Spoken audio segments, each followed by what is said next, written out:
Bonjour à tous, vidéo un peu spéciale qui sort de mon format habituel, n'hésitez pas à me dire en commentaire si vous aimez. On va parler de quoi? De la abaya. Je n'ai pas fait de vidéo avant sur cela, pourquoi? Parce que à moins que vous viviez dans une grotte, vous en avez forcément entendu parler.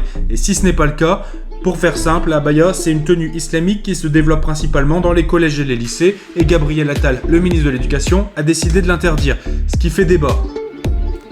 Globalement, la majorité des Français est pour cette interdiction, et pour une fois, la majorité des politiciens aussi, de gauche, de droite, peu importe.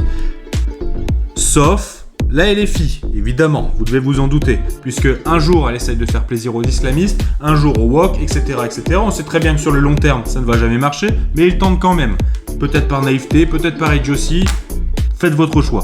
Car arrêtons de jouer les hypocrites 2 secondes. La abaya, oui, c'est une tenue islamique. Si vous allez demain à la grande mosquée d'Abu Dhabi et que vous êtes une femme, vous devrez en porter une, vous n'aurez pas le choix. Ça sera ça et un voile ou dehors. Point barre.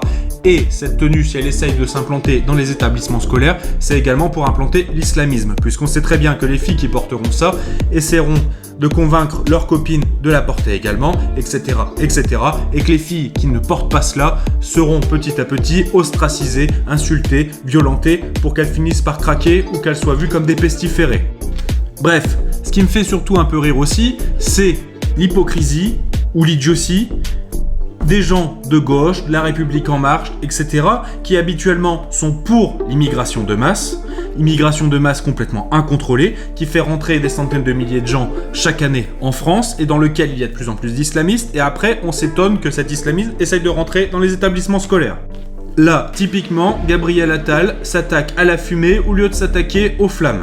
Pour conclure, je vais citer Jacques Bénigne-Bossuet. « Dieu se rit des hommes qui se plaignent des conséquences alors qu'ils en chérissent les causes. » Bref, je vous remercie, n'hésitez pas à vous abonner et à bientôt.